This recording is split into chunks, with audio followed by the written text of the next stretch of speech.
Dans cette vidéo, je vous propose de découvrir l'exercice 1 qui a été proposé dans le module 2.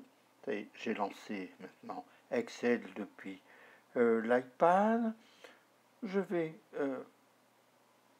créer un nouveau classeur et je vais faire la saisie d'ailleurs sur un iPad Pro 12,9 pouces, donc le clavier virtuel est un peu différent des claviers des iPads de 10 pouces ou inférieurs. Là, je saisis donc mes différentes catégories, débutant, bureautique, etc. macOS, iOS et thématique.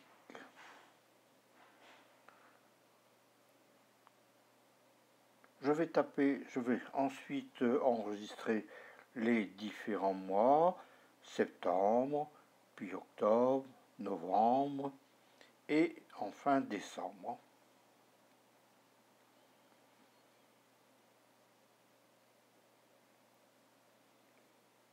Alors Excel ajoute automatiquement une majuscule au début de chaque cellule, que ce soit dans les colonnes ou dans les lignes. Maintenant, je vais aller ajuster la largeur de la première colonne. Je sélectionne la colonne A et après je tire vers la droite. Je vais ajuster septembre. Je vais ajuster maintenant novembre. Donc je tire vers la droite. Et maintenant, je vais terminer par ajuster décembre. Bon, il existe un réglage automatique que l'on a vu dans le module 2. Là maintenant, pour la saisie de tous les chiffres, je vais passer au clavier numérique. Voilà, je fais toute ma saisie d'octobre, après de septembre, octobre maintenant.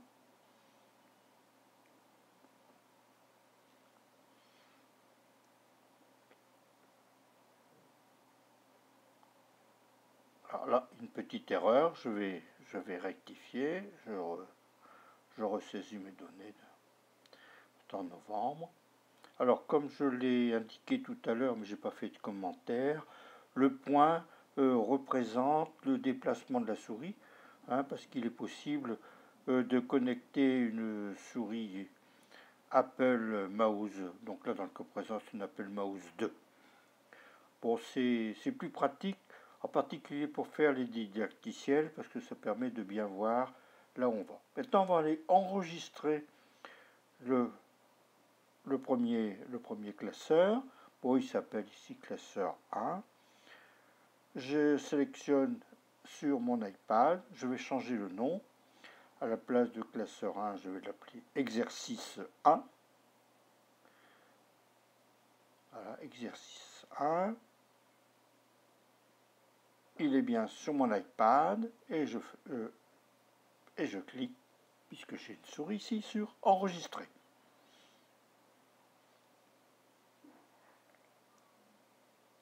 Alors au passage, la capture d'écran maintenant est faite avec la version 2.44 où il y a une petite modification de l'écran d'accueil. Bon, maintenant je relance Excel. Donc je clique sur la petite maison, j'ai l'écran d'accueil et je vais cliquer sur le fichier que j'ai enregistré tout à l'heure. Voilà, c'est-à-dire exercice 1. Maintenant, on va procéder au calcul de l'activité, donc du mois de septembre. On va utiliser la première méthode, égale somme, cellule 1, cellule plus cellule 2, plus cellule 3, etc. Donc, je touche avec la souris ma cellule. Ici c'est B4, je tape plus, et puis B5, etc.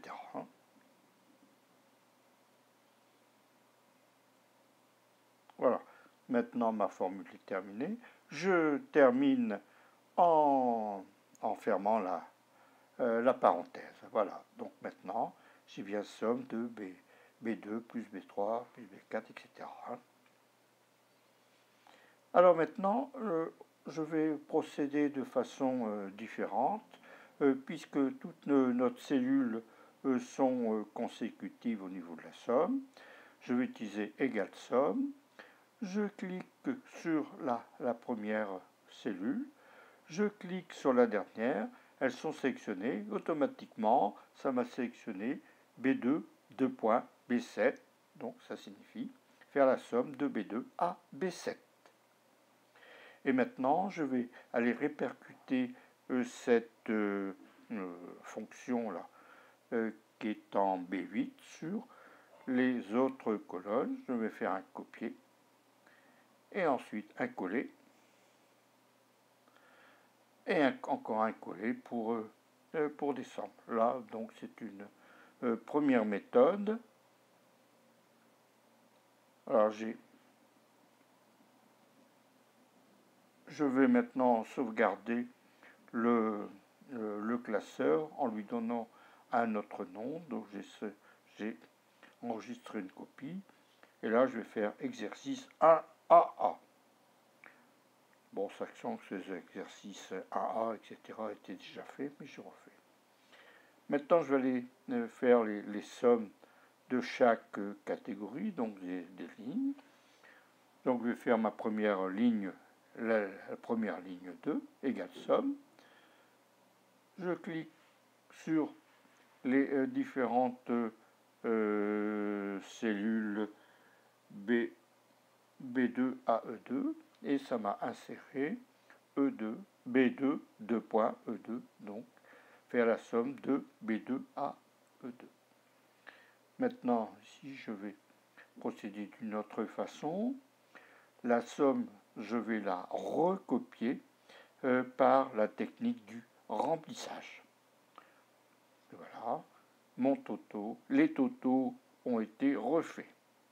Maintenant, on va procéder au calcul des pourcentages.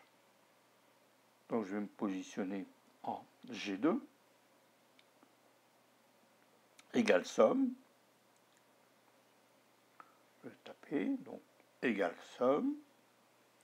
Ouvrez la parenthèse. Je sélectionne ma première cellule, F2, slash, donc de diviser, F8, voilà. Donc c'est 89 divisé par 516. Donc là j'ai eu un total, un résultat. Là je vais le mettre sous forme de pourcentage. Donc je clique sur l'outil format de cellule et j'ai appliqué un pourcentage. Donc maintenant j'ai un pourcentage de 17, etc. Et là maintenant je vais utiliser la technique toujours du remplissage. Et voilà, je vais recopier la formule. Ah, que se passe-t-il si j'ai une erreur? J'ai fait des divisions par 0. Ah oui, oui. On voit ici qu'on a une erreur dans G3. C'est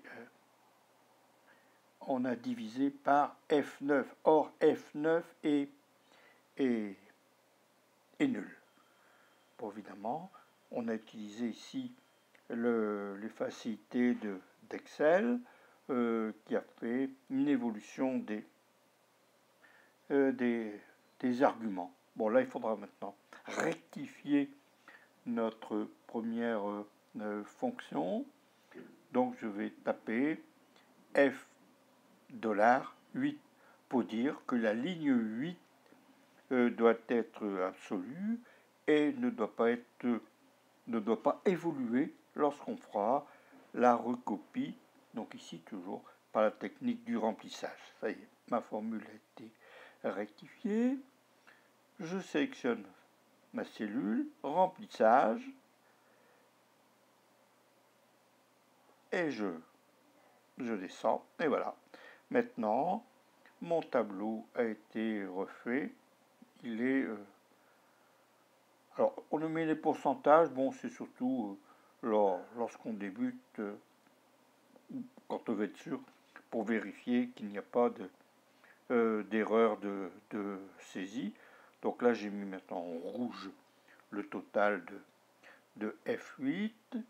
Et maintenant, je sélectionne mon tableau, ou une partie du tableau, ça dépend.